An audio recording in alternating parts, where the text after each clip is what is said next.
We saw that there are two ways of classifying ratios, that is, the traditional classification and the functional classification.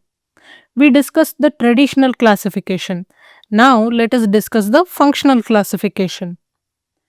Under the functional classification of ratios, the ratios can be put into four distinct categories, that is, liquidity ratios, solvency ratios, activity ratios or turnover ratios, and profitability ratios. Let us discuss these categories one by one. First, let us see what is the meaning of liquidity ratios and what type of ratios are categorized under the classification of liquidity ratios. The very term liquidity means the ability to pay the amounts due to the stakeholders as and when it is due. To pay the stakeholders whenever due, it is necessary for a business to have adequate current assets with which it can immediately pay.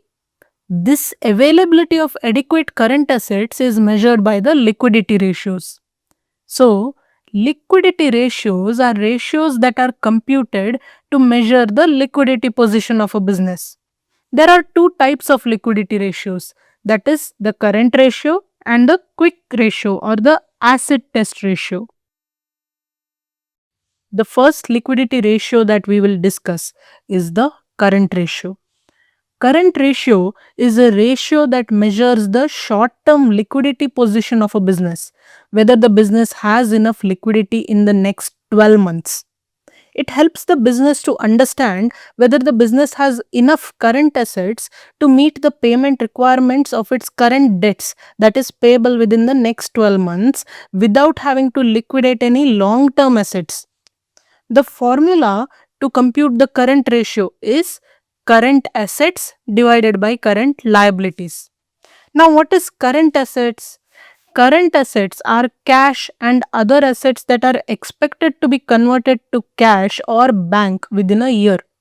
Current assets include current investments, inventories, trade receivables like debtors and bills receivables, cash and cash equivalents, short term loans and advances, and other current assets such as prepaid expenses, advance tax, and accrued incomes, etc. What is current liabilities? They are amount due to be paid to creditors within 12 months. They include short term borrowings, trade payables like creditors and bills payables, other current liabilities, and short term provisions. This ratio shows whether a business has enough current assets to cover the current liabilities. Generally, it is considered safe for this ratio to be around 2 is to 1. The second liquidity ratio is the quick ratio. This is also called the acid test ratio. The quick ratio is a ratio that measures the ability of a business to cover or pay its short term debts using only the liquid assets. It shows whether a business has enough liquid current assets if there is a need to pay off the current liabilities within a very short period of time, and excludes such current assets which cannot be converted to cash or cash equivalents at a very short notice. The formula to compute quick ratio is quick assets divided by the current liabilities. Now, what is quick assets? To tell in a simple way, quick assets are those which are quickly convertible to cash.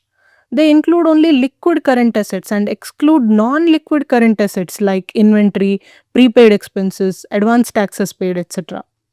We have already seen that current liabilities are the amounts due to be paid to the creditors within 12 months, like short term borrowings, trade payables like creditors and bills payables, other current liabilities, and short term provisions. This ratio shows whether a business has enough liquid current assets to immediately cover the current liabilities. Generally, it is considered safe for this ratio to be around 1 is to 1. With this, we have discussed both the liquidity ratios in detail. As we saw, there are four main types of ratio classification as per functional classification. Now, let us discuss the solvency ratios in detail. The term solvency means the ability of a business to meet its contractual obligations towards external stakeholders. This generally involves calculations like how much of debts can be covered by assets and shareholders' funds of a business, and how much of interest on such debts can be covered by the profits earned by the business, and so on. So, solvency ratios are ratios that are computed to measure the solvency position of a business. There are five types of solvency ratios, that are the debt equity ratio, debt to capital employed ratio, proprietary ratio, total assets to debt ratio, and the interest coverage ratio. Now, let us discuss these ratios one by one.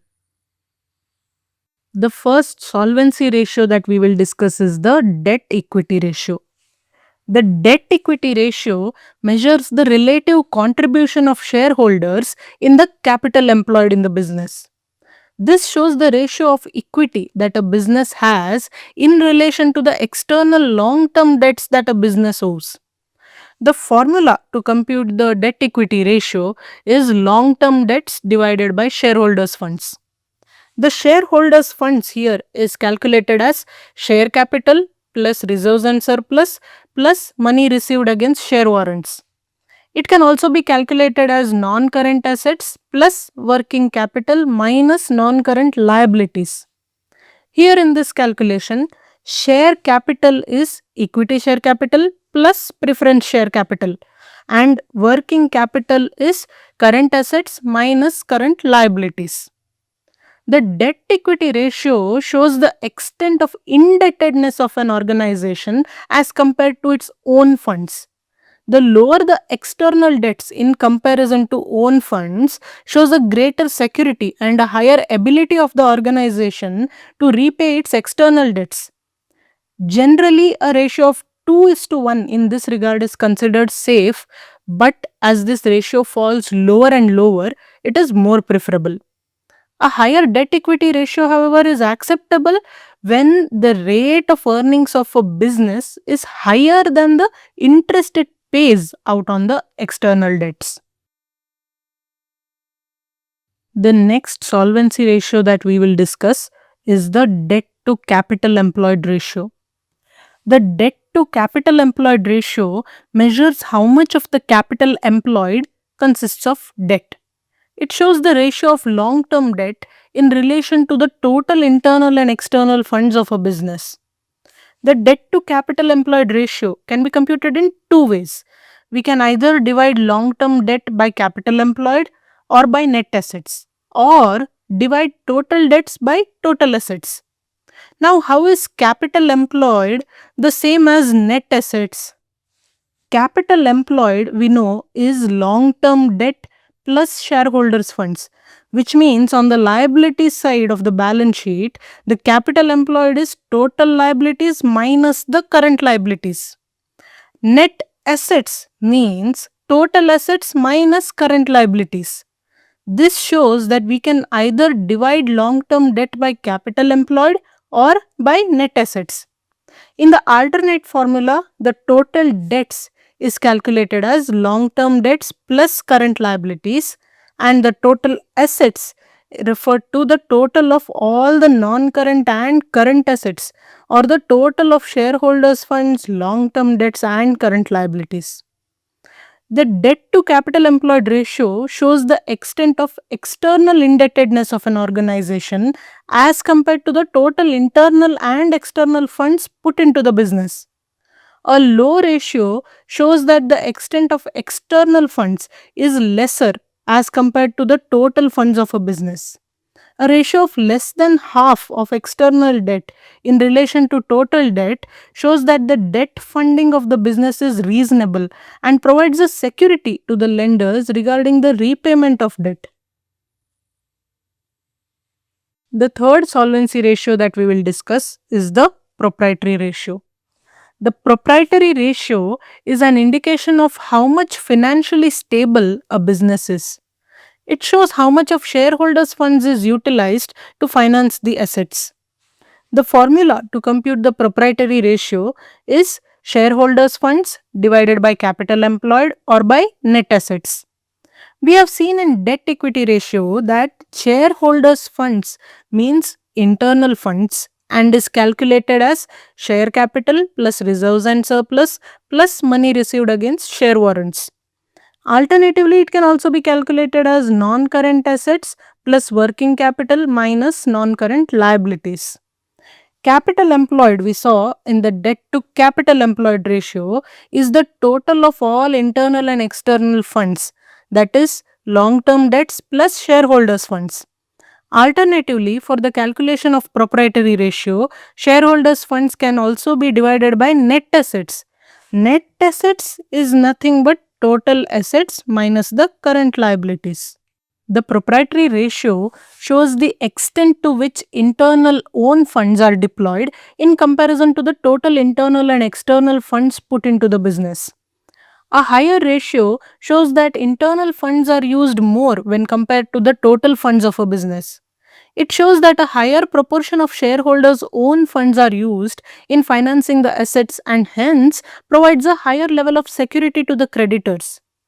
An interesting thing to note here is that the total of the debt to capital employed ratio and the proprietary ratio should always be equal to 1. This is because, as we know, capital employed is long term debt plus shareholders' funds. So, the debt to capital employed ratio is long term debt divided by a total of long term debt and shareholders' funds, whereas the proprietary ratio is shareholders' funds divided by a total of long term debt and shareholders' funds. So, in both the cases, the denominator is long term debt plus shareholders' funds, and the numerator in one case is long term debt, and in another case is the shareholders' funds. So, naturally, when both these ratios are added, the total should be 1. The next solvency ratio that we will discuss is the total assets to debt ratio. This ratio measures the extent to which an organization's assets are financed through external debt. In other words, it shows the extent to which the assets cover the long term debts. The formula to compute the total assets to debt ratio is total assets divided by long term debts. Here, total assets includes all the assets, that is non-current assets plus current assets. Also, we know that in any balance sheet, total assets is equal to total liabilities. So, if the information available is only regarding the total liabilities, then we can also calculate the amount of total assets as shareholders' funds plus long-term debts plus current liabilities. The final solvency ratio that we will now discuss is the interest coverage ratio. The interest coverage ratio measures the company's ability to make interest payments on debts in a timely manner. It shows a relation between the profits that are available for interest payment and the amount of interest actually payable. The formula to compute the interest coverage ratio is net profit before interest and tax divided by interest on long term debts. The interest coverage ratio indicates how many times an organization can pay interest on long term debts with the available profits. A higher interest coverage ratio shows a higher margin of safety for the organization to pay off the interest on debts on time. So, with this, we have discussed all the solvency ratios. We will discuss the activity ratios and profitability ratios in the further videos.